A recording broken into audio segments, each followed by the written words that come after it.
Hi everyone, Dennis here with you. Thank you so much for being a part of the Anxiety Guy YouTube channel. We're talking about symptoms today. We're talking about health anxiety today.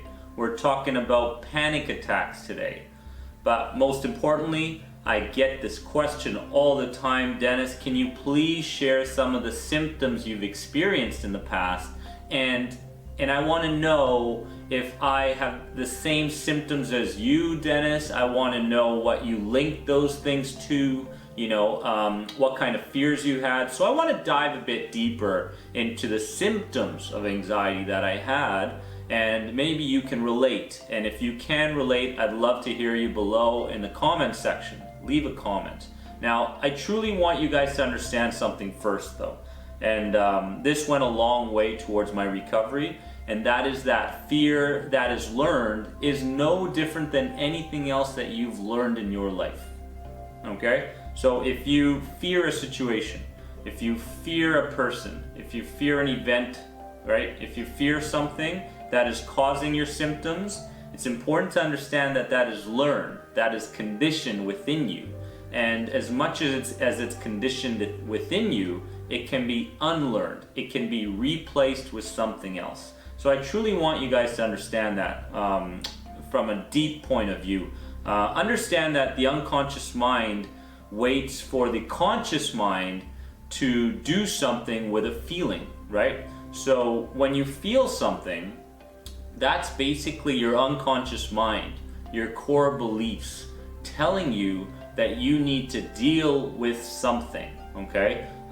It doesn't just appear out of the blue. There's a certain cycle that happens, a certain pattern that manifests into the form of feelings, right? And when we talk about core beliefs, when we talk about these core beliefs, when we talk about the records that we keep playing again and again, a certain situation that keeps giving us panic, a certain time in the day that creates these symptoms, we're basically putting that record on, we're pressing play, and we're continuing to play the same record again and again and again. So your job is to deal with the memories from the past, right? Deal with them. Don't run from them. Don't hide from them. Don't push them aside. Deal with them. But the problem here is, when we were kids, our parents never taught us how to deal with fear. Our teachers never taught us how to deal with fear. Our friends never taught us how to deal with fear, how to solve problems in our lives. We got exams, we had tests, and if we didn't study well enough, or if we didn't have the right habits of studying and we memorized those answers, we would get an F, which would mean that we would fail. So a lot of times, if we don't have the right answer, a lot of times we felt like failures, right? And I'm going a bit away from the symptoms right now, but I'm going to get to that. Don't worry, guys. But I truly want you guys to understand this. Pushing your thoughts, your core beliefs aside, fighting against it is not going to make it go away, okay? I want you to understand that. What you must do is catch them in action. You must train yourself to understand that the future thought, the what if that might happen, hasn't happened to you, right? For example, you have a lump in your throat feeling from symptoms of a certain symptom, and you're feeling like that is throat cancer. Guess what? It's not, because it hasn't manifested as that. You've gotten those things checked already. So you go to the evidence and you go, you know what? There is not enough evidence to support this what if belief. So because of that, I will start to train myself to believe this new evidence-based empowering thought, this new belief. So we need to deal with it, or the records will keep playing. All right? Symptoms. Now, for me, they were physical. I felt them, and then they were mental. Like I was like a hazy view of the world, concentration, and all that stuff. But I want to go through a couple of symptoms I experienced, guys. One was lump in the throat, one was headaches, one was tingling in my hands and fingers. I always had these tingly sensations when I had panic and when I had anxiety. heart palpitations, especially in the gym. If I was doing something that was, pushing me vigorously physically, I felt like, oh my God, like, all right, let's stop right now. And that, and I started to attribute everything to that fear. When I started to get those heart palpitations, I automatically thought that the end is near. Like, this time it's happening, right? Last time it didn't, but this time this is it. This one feels different, when in fact they were all the same, right? Chest pains, I had those as well. And these symptoms, these main symptoms that I've told you guys, all led me to the emergency room. They led me almost on a bi-weekly basis to the emergency room. I had 911 on my speed dial. I can't even tell you guys how much money I spent on ambulance bills. It drove me nuts. Like, when I got the bill, I was like, holy shit.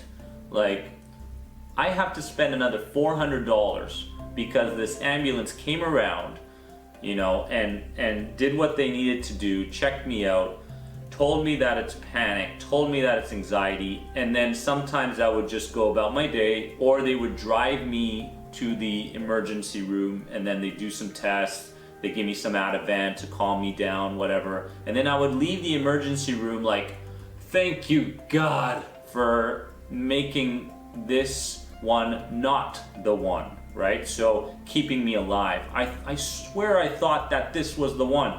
That symptom got so strong that I felt like I was gonna die, right then and there. But every single time I came out with just a couple of mental bruises, you could call them, just basically a couple of things like that. But physically I was great, emotionally a little bit shook up.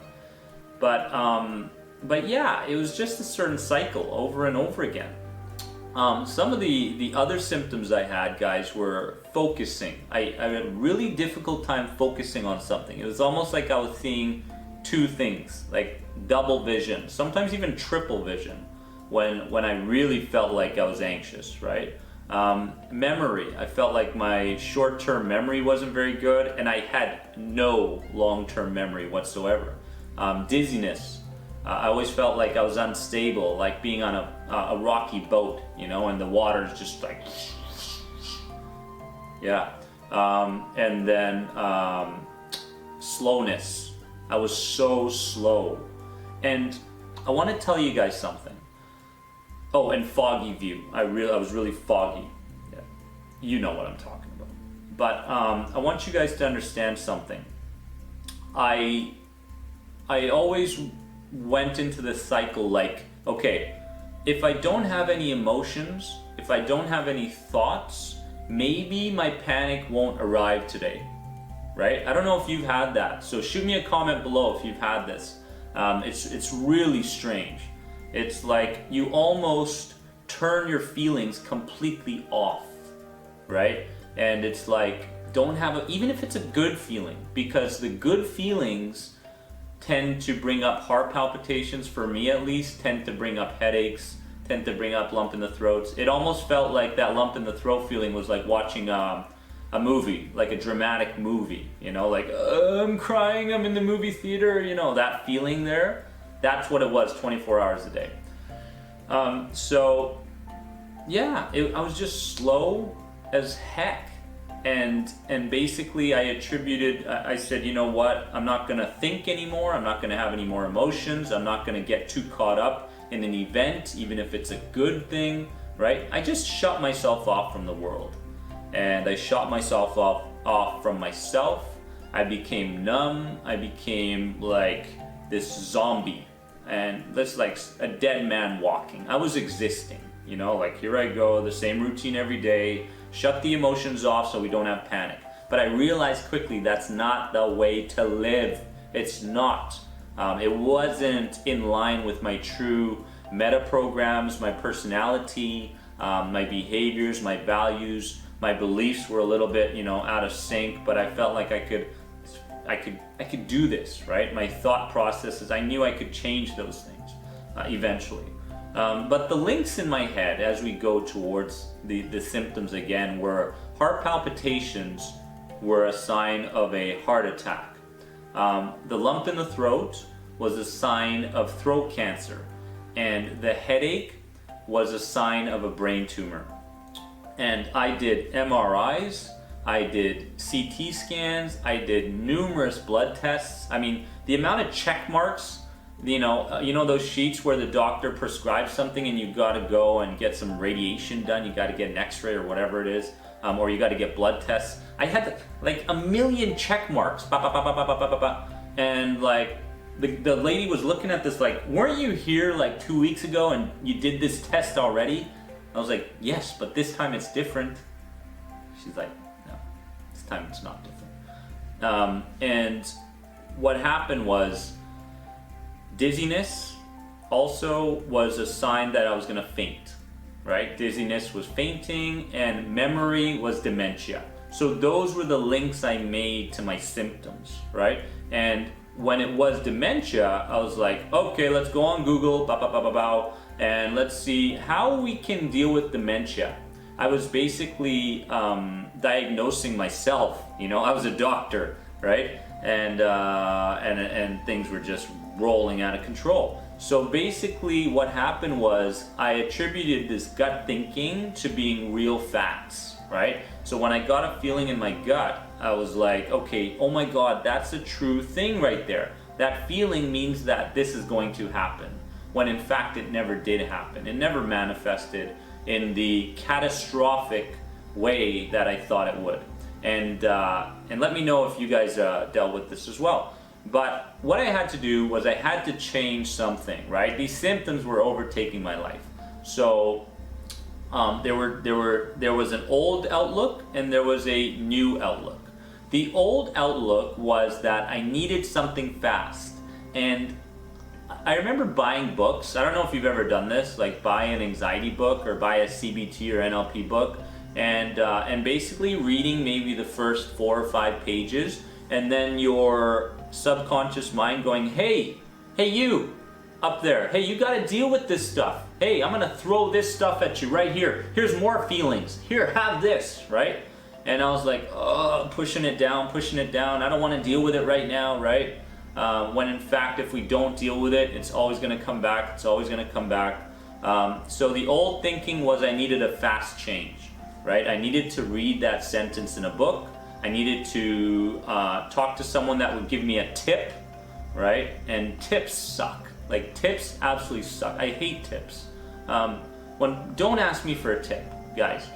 If I give you a tip is useless, because a tip is related to a strategy, and it's not even close to a real proven strategy. I mean, I could give you some suggestions on what to do, like, hey, clean up your nutrition, go do CBT, find a coach, find a mentor, but you have to have the right mindset. And the new outlook for me was daily progress. It was like this, okay? It was like daily progress. This is the way it had to go.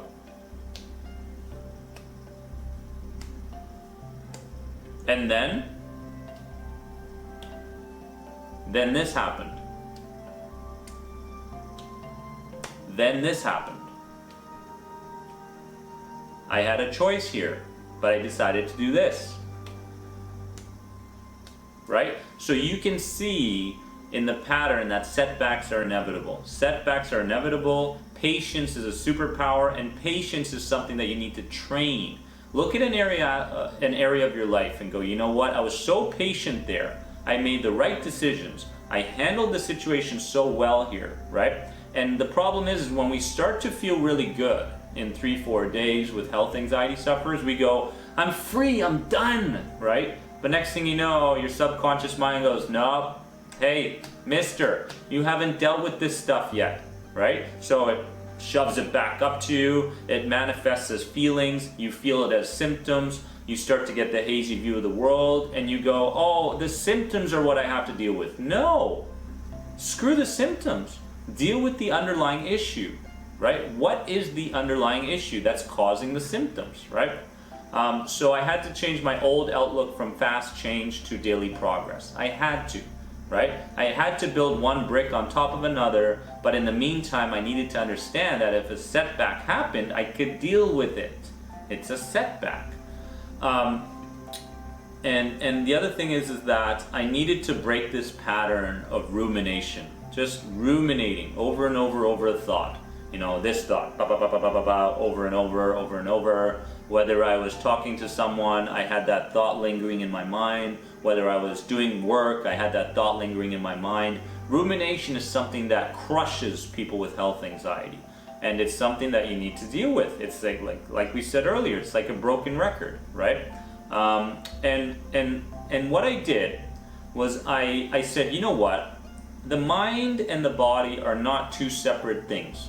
The mind and the body are actually connected, right? And what the mind feels, what the mind thinks, the body feels, and what the body does, the mind starts to feel as well. And the mind starts to react to those physiological things. So what I did was I started to work with my physiology. I didn't just go, I gotta change my thoughts, right? This is really important.